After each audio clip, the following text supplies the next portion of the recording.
नमस्कार बच्चों। अब अपने व्याकरण का कॉमन टॉपिक है, ये कर लेते हैं समास। सभी कक्षाओं में है, 9वीं से 12वीं तक, 9वीं 10वीं 11वीं 12वीं में, सभी में।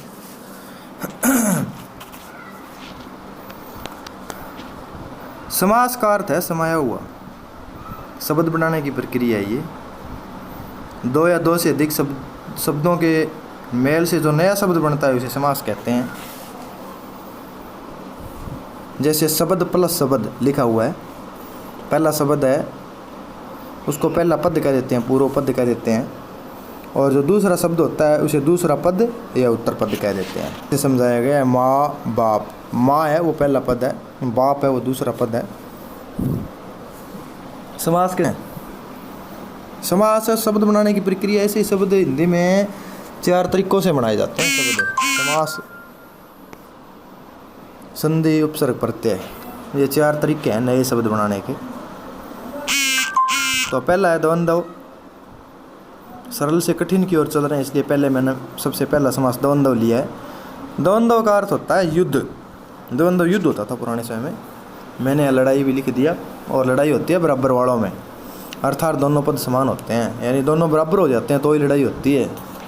कह देते हैं ना अपने कि एक नीचा खींच लेता तो लड़ाई होती नहीं। तो दोनों पद समान होते हैं। विग्रह करने पर या और अथवा आदि शब्द आते हैं, जैसे माता पिता, माता और पिता। कृष्ण अर्जुन, कृष्ण और अर्जुन। घृतान, घी और अन्न। बहु बेटी, बहू और बेटी। बहु बेटी आदि लगेगा इसमें, और नहीं आएगा। बहु बेटी आदि। लाख, 2 लाख, लाख या 2 लाख। आगे द्विगु समास। ये बिल्कुल ही आसान सा टॉपिक है। द्वि 2, गु गाय, 2 गाय, यानी 2 गायों का समाहार। द्विगु समास में भी द्विगु समास है। द्विगु जो शब्द है ना, इसमें भी द्विगु समास ही है। द्वि का मतलब 2 होता है। इस समास में पहला पद संख्यावाची होता है और दूसरा प्रधान। इसके उदाहरण देखिए। चौराहा, 4 राहों का समाहार। चौ 4, राह रास्ते। तो इसमें पहला पद संख्यावाची है, दिखाई दे रहा है हमें। 4, 2, 8 ये दिखाई दे रहे हैं बिल्कुल। पहर, 2 पहर, 2 संख्या हो गई, और पहर समय हो गया। 2 पहरों का समाहार। एक पहर में 3 घंटा होती है। अठन्नी, 8 अन्नों का समाहार। आगे सप्ताह भी हो सकता है, पंचवटी हो सकता है। बहुब्रीही, बहुब्री योगरूढ़ शब्द होता है, ऐसे समझ लीजिए, या तो आप बहुब्री समास को। और बहुब्री शब्द है, ये बिल्कुल सही लिखना है सभी को। जब आप लिखते हैं कॉपी में तो बहुत सारे बच्चे मैंने देखा है टेस्ट वगैरह देते हैं, भूल जाते हैं बहुब्री शब्द लिखना कैसे है। वर्तनी शुद्धि करनी है इसकी, जिसको इंग्लिश में स्पेलिंग बोलते हैं। योगरूढ़ शब्द होता है, या यूँ समझ लीजिए इसकी ये परिभाषा हो सकती है। दोनों पद प्रधान न होकर तीसरे पद की ओर इशारा करते हैं। कोई पद प्रधान नहीं है यहाँ पर। पदों की प्रधानता के आधार पर समास पढ़े जाते हैं ना, तो कोई ना कोई पद प्रधान होता है हर एक समास में। द्वंद्व में दोनों बराबर होते हैं। बहुब्री में कोई पद प्रधान नहीं है, तीसरे पद की ओर इशारा करते हैं। जैसे देख लीजिए पंक, पंकज शब्द है, इसमें पंक, पंकज शब्द में पंक को अलग कर दिया। किच्चड़, पंक का मतलब किच्चड़। जय, जन्म लेना, किच्चड़ में जन्म लेता है। किच्चड़ में जन्म तो बहुत सारे पता नहीं क्या क्या लेते हैं, कितने कितने जीव पैदा होते हैं किच्चड़ में, लेकिन इसका मतलब, इसका अर्थ है कमल। चंद्रचूड़, चंद्र है चूड़ माथा, माथे पर जिसके, अर्थात है शिव जी। तो चंद्रचूड़ का अर्थ है शिव जी। इसमें भी बहुब्री समास है, योगरूढ़ शब्द है ये भी। नीलकंठ, नीले हैं कंठ जिसके, नीले कंठ कोई कर लो, नीले कंठ, स्याही लगाओ नीले हो जाएंगे कंठ, लेकिन इसका अर्थ है शिव जी। आगे इसी तरह से पीताम्बर, पीले अंबर या वस्त्र जिसके, अर्थात कृष्ण। देखिए 3 समास हो गए हैं अपने। बिल्कुल ही आसान सा टॉपिक है। अब आप समास के और अन्य उदाहरण भी लिख सकते हैं, देख सकते हैं। बाकी 3 कल।